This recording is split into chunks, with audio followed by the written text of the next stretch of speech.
Hi there, this is Charlie Destries, and you know what I'm going to talk about today is something that is on a lot of our minds, especially if you are running or responsible for running an organization, a company, where you need to sell stuff to survive.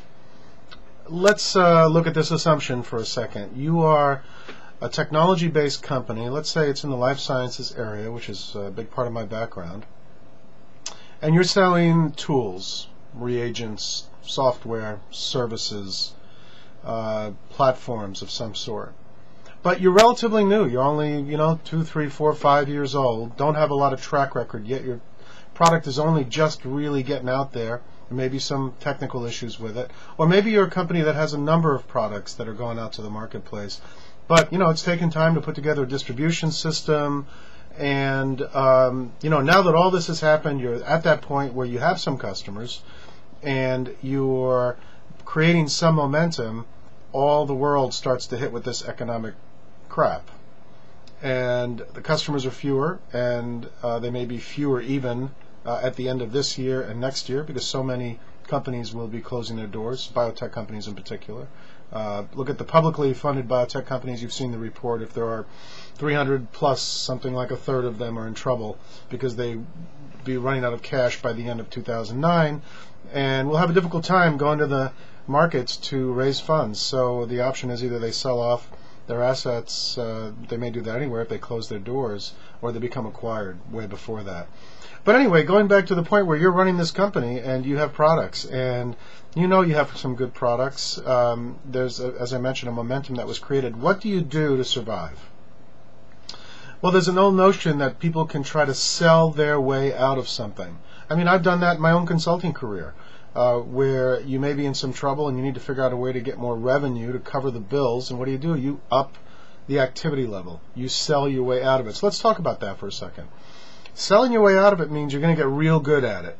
You're not going to screw around with folks that may be doing a half-assed job, so therefore you're going to look at your sales force, your distribution system, all the channels that you use, and you're going to ask yourself which channels, which people, if it's, say, direct sales, are the ones that I get to keep. Because truly, if you've got 5 salespeople and 2 of them are hot, and 2 of them are medium and 1 of them isn't that good, you get rid of the one that's not that good. There's no time to screw around. I hate to say that because it means someone's out of a job. But hey, it's business. The 2 medium ones, well, you got to ask yourself, if you combine their territories and you created an incentive for them to be really good, are you going to create a superstar? Maybe, maybe not. It's really up to you.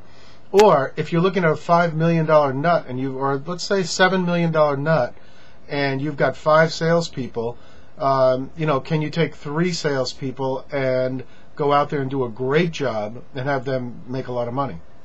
Where you've cut down on your expenses, you're focused on the people that want to be there, that know what they're doing, and you have a better shot at that number. So selling your way out of it means you're going to do things a lot better. Here's another idea. Go to your customer base. If you're a CEO or a CFO or a COO or a C whatever O, you want to basically do a lot more FaceTime, whether that's FaceTime over the computer, over the internet, using video email, for example, or video conferencing, or webinars that have video capability, or actual FaceTime, where you're going to jump on an airplane, drive a car, a boat, ride a bike, whatever, to the account to meet with the people that are responsible for buying. Because here's why. Someone at your company, whether it's a hot salesperson who knows what they're doing out there, a business development type in your company, or you, need to go to the account to say, look, the way the world is, we need to secure business. We're going to put together a deal so that we have your business. We're going to stick around as a supplier because guess what? They're worried about it. And you put together a deal where they work with you and you basically work with them. You do that with a dozen customers and you have what's called base business. It's never guaranteed, but sure a lot stronger than hoping they buy something down the road. You will know their plans. They will know yours. It's a handshake that says, let's both be around for each other. We don't do that anymore today. We don't go to companies and create company-wide contracts. Well, why not? Companies are looking to save money. Like, look at a Merck, for example. They have a bunch of sites in the United States. Don't you think they'd love to work with a vendor who gives them a break on price, especially if they knew that vendor was going to be around? They don't know you're going to be around. Sure, if you're a PerkinElmer, you're going to be around.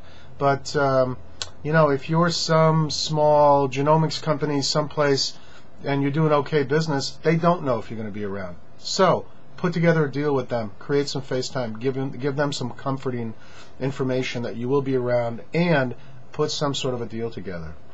So you've cut back on your sales force, but you haven't necessarily cut back on your revenues. You've basically cut down on your expenses. There's a lot more FaceTime. You're doing things better on the sales side.